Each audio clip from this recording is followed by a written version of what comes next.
Assalamualaikum warahmatullahi wabarakatuh. Alhamdulillahirabbil alamin wassalatu wassalamu ala sayyidil mursalin wa ala alihi wa ashabihi ajma'in. Amma ba'd.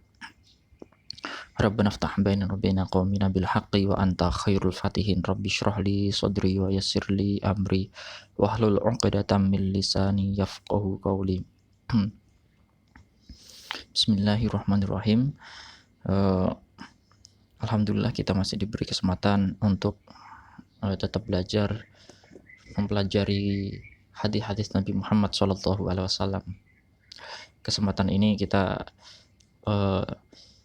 manfaatkan baik-baik karena tidak semua orang berkesempatan, mempunyai waktu dan mempunyai peluang untuk mempelajari agama, mendalami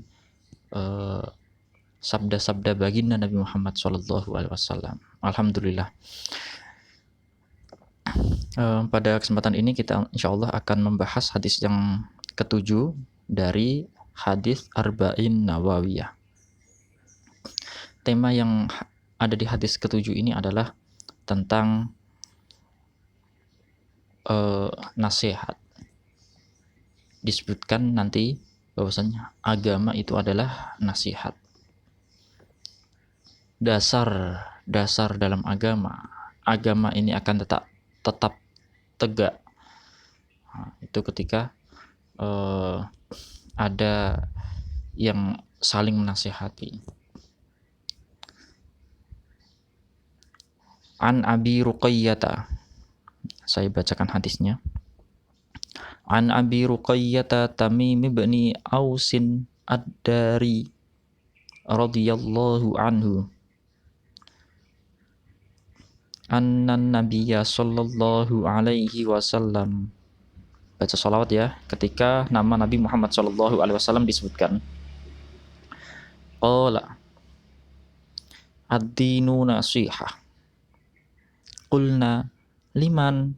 Qala lillahi wali kitabihi wali rasulihi wali a'immatil muslimina wa ammatihim. Rawahu Muslimun.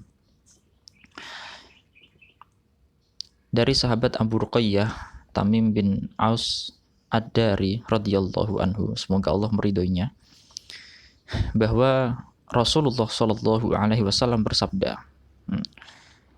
Sabda Nabi Muhammad, ad-dinu nasihah.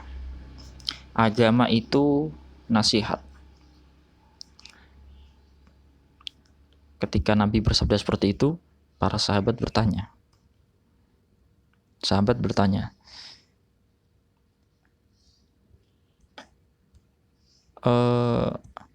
Untuk siapa? Nasihat untuk siapa? Nabi menjawab, lillahi, untuk Allah. Nasihat untuk Allah. Wali kitabihi, untuk Al-Quran, kitabnya yaitu Al-Quran. Wali rasulihi, untuk rasulnya. Wali a'immatil muslimina, dan untuk pemimpin-pemimpin muslimin. Ya. A'immatil muslimina ada yang mengartikan pemimpin-pemimpin kaum muslimin, ada yang mengartikan para ulama. Wa ammatihim, dan umatnya. Hadis ini adalah hadis tentang nasihat. Hadis yang penting seperti saya sebutkan tadi, ini adalah termasuk dasar-dasar dalam agama. Apa yang dimaksud nasihat untuk Allah? Bukan kok menasihati Allah, itu bukan kok menasihati Al-Quran, bukan kok menasihati Rasulullah, bukan. Tapi maksudnya adalah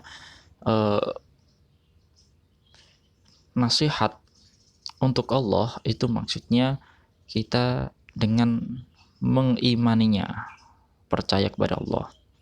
Nasihat kepada Allah maksudnya kita menasihati orang lain atau diri kita sendiri untuk apa? Iman kepada Allah, taat perintah-perintah Allah, menjalankan perintah-perintahnya, menjauhi larangan-larangannya. Itu maksudnya nasihat kepada Allah adalah untuk Allah adalah iman, taat kepadanya. Dan nasihat kepada kitab Allah maksudnya adalah percaya kepada kitabnya. Apa kitabnya? Al-Quran. Mengimaninya, melakukan apa yang menjadi ajaran-ajaran di dalamnya. Gitu.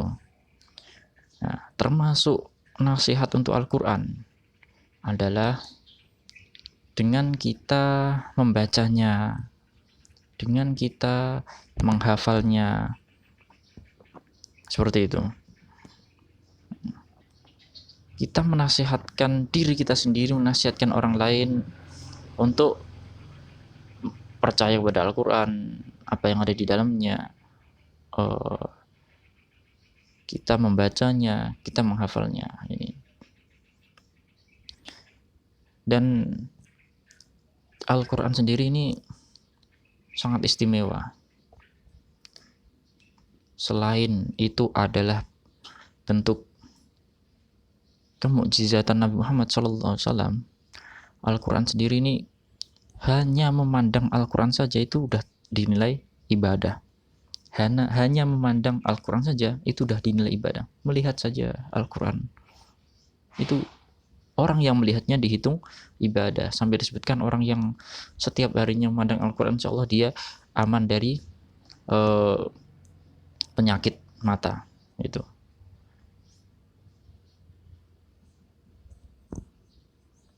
Terus nasihat kepada Rasulullah maksudnya apa? Ya, iman kepada utusan Allah. Nabi Muhammad adalah utusan Allah. Dan taat kepada perintah-perintah dan apa yang diajarkan. Mengikuti ajaran Nabi Muhammad SAW. Ini maksud dari nasihat untuk Nabi Muhammad. Waliya'immatil muslimina, nasihat untuk para pemimpin umat muslim. Ya, saya tadi menyebutkan pemimpin umat muslim. A'immatil muslimin ini ada yang menafsiri atau menjelaskan dengan pemimpin-pemimpin muslimin. Ada yang menjelaskan ulama-ulama.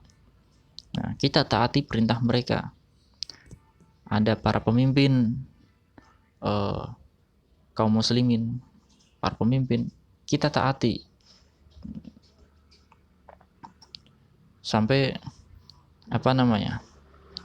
terus bagaimana? Iya benar, kalau seandainya dia adalah pemimpin yang baik, pemimpin yang soleh, jelas kita taat kepadanya, cinta kepada mereka, cinta karena kesolehannya, cinta karena perannya. Terus bagaimana kalau seandainya pemimpinnya tidak baik? Kalau seandainya pemimpinnya tidak baik, ya doakan supaya pemimpin tersebut baik. Doakan supaya pemimpin tersebut baik. Atau ya jangan dipilih lagi nanti. Kalau seandainya nggak baik-baik, ya udah nanti yang dipilih lagi cari pemimpin yang lain. Tapi ini yang perlu jadi catatan ya. Tapi yang perlu jadi catatan adalah kita tidak boleh mencela kalau ada pemimpin yang baik. Kalau ada pemimpin yang kurang baik. Pemimpin kurang baik, udah doakan. Itu peran kamu. Tidak boleh mencela.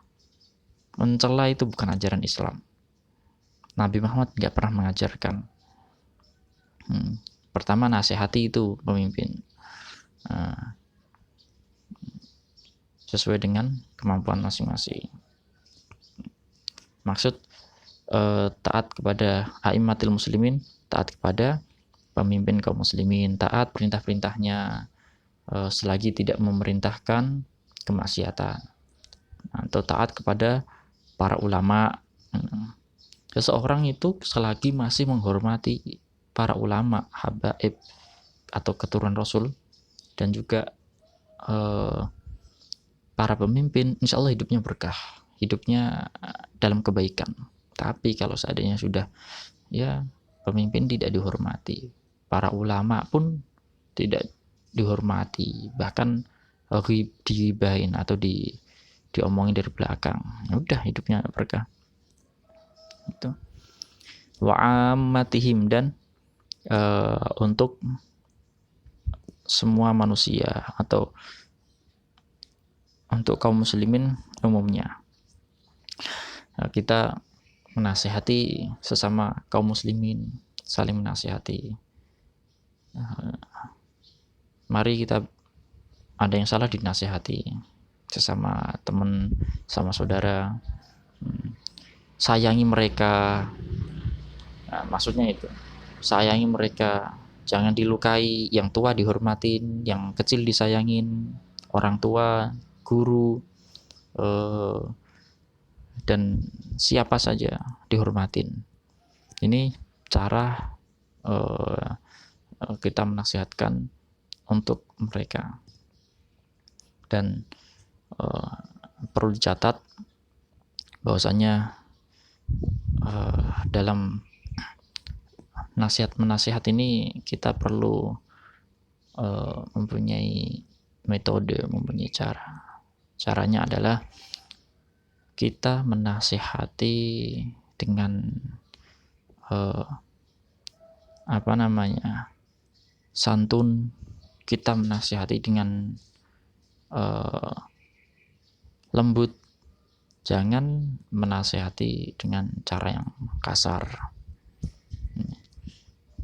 Fir'aun saja, ini di dalam Al-Quran, itu ketika diperintahkan, Nabi Musa dan Nabi Harun saja, itu ketika diperintahkan menasihati Fir'aun, itu diperintahkan dengan qaulal layyina, dengan perkataan yang lembut. Apakah ada orang yang lebih buruk daripada Fir'aun? Enggak kan? Apakah ada orang yang lebih baik daripada Musa? Apakah kita lebih baik daripada Musa? Dan orang yang dinasihati Musa itu lebih buruk daripada orang yang ada di depan kamu yang mau kamu nasihati? Enggak. Nabi Musa saja itu diperintah menasihati Firaun dengan cara yang lembut. Ini adalah hadis yang ke-7. Saya minta dicatat keterangan ini. Maksud keterangan nasihat untuk Allah, nasihat untuk Al-Quran, nasihat untuk Rasul, nasihat untuk para pemimpin muslimin dan umat muslim umumnya, itu maksudnya apa? Dicatat ya. Terus hadis yang ke-8. Orang, ini temanya adalah orang yang boleh diperangi. Temanya adalah orang yang boleh diperangi. Ani bin Umar radhiyallahu anhuma anna Rasulullah sallallahu alaihi wasallam qala umirtu an uqatilan nasa hatta yashhadu an la ilaha illallah wa anna Muhammadan Rasulullah wa yuqimus shalah wa yu'tuz zakata fa idza fa'alu dzalika asamu minni dima'ahum wa amwalahum illa bihaqqil islami wa hisabuhum 'ala Allah. Artinya bisa dibaca dari Ibnu Umar radhiyallahu anhuma, semoga Allah meridhai keduanya, Sayyidina Umar dan putranya, bahwasanya Rasulullah Shallallahu alaihi wasallam itu bersabda. Apa sabdanya? Saya diperintah umirtu an uqatilan nasa hatta yasyhadu alla ilaha illallah. Saya diperintah untuk memerangi manusia sampai bersyahadat bahwasanya atau bersaksi bahwasanya tidak ada Tuhan selain Allah dan Nabi Muhammad adalah utusannya, dan menegakkan sholat, menunaikan zakat. Nah, apabila mereka melakukan hal tersebut, maka mereka telah terlindungi dari saya darah mereka, harta mereka, kecuali hak keislaman dan perhitungan mereka, hisab mereka itu atas Allah SWT. Maksudnya hadis ini adalah hadis tentang memerangi orang-orang kafir.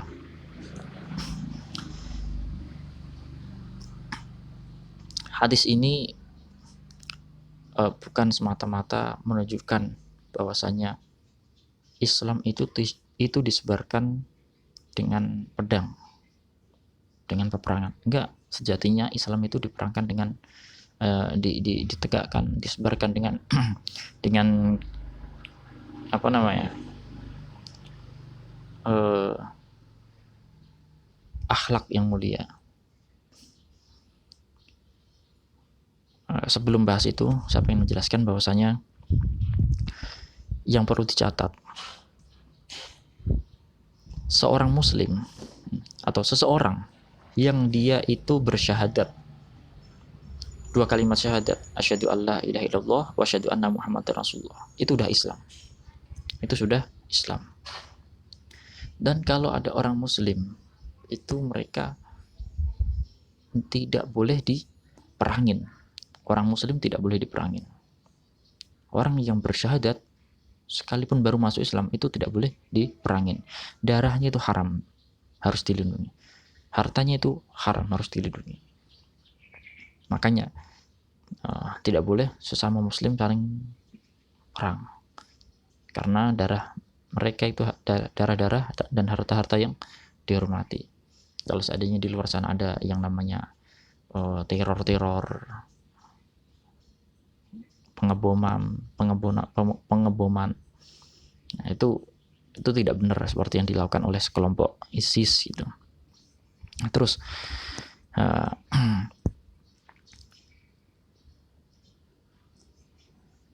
Nabi Muhammad SAW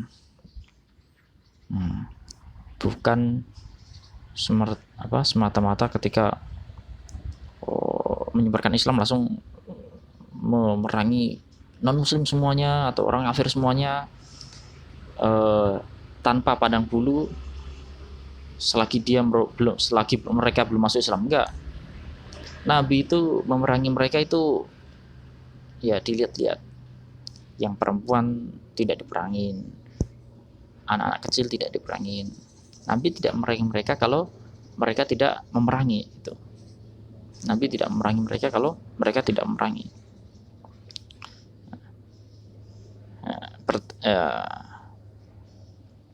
Dan apa namanya, ini juga suatu penilaian yang salah kalau seandainya ada orang yang mengatakan Nabi itu mengajarkan teror kepada non atau orang kafir.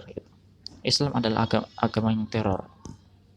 Buktinya Nabi diperintah untuk memerangi siapa yang belum beragama Islam. Enggak ada aturan-aturannya, siapa yang boleh diperangin, siapa yang enggak boleh diperangin.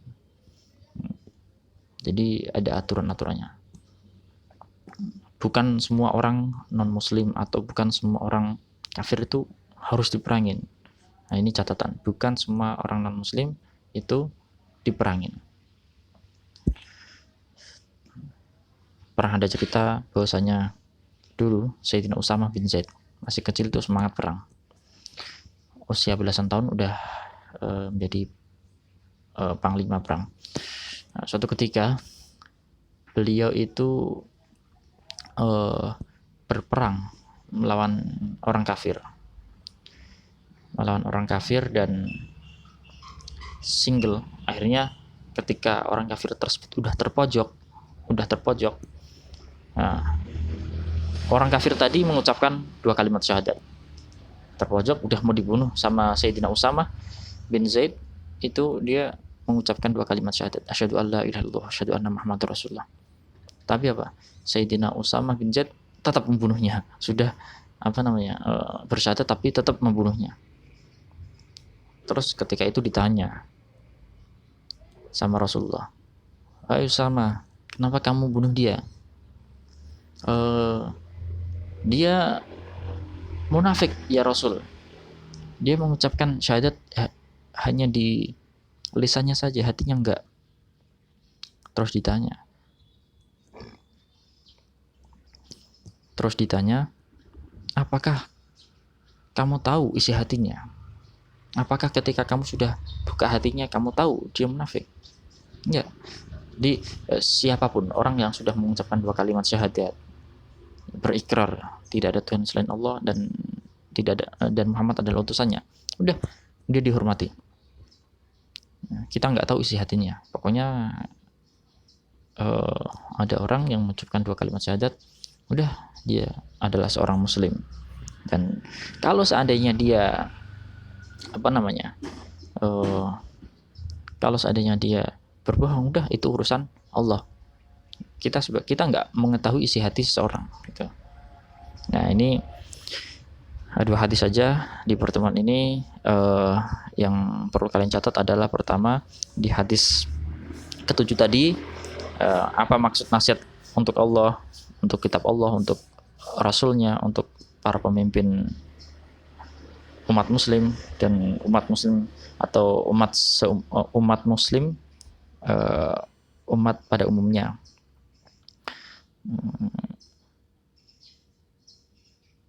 Terus juga yang ada di hadis ke-6 ini, pertama yang perlu dicatat bahwasanya seorang muslim itu dihormati darah dan hartanya. Maksudnya tidak boleh ada yang mencelakainya. Nggak boleh. Semua umat muslim harus dihormati. Dan bahwasanya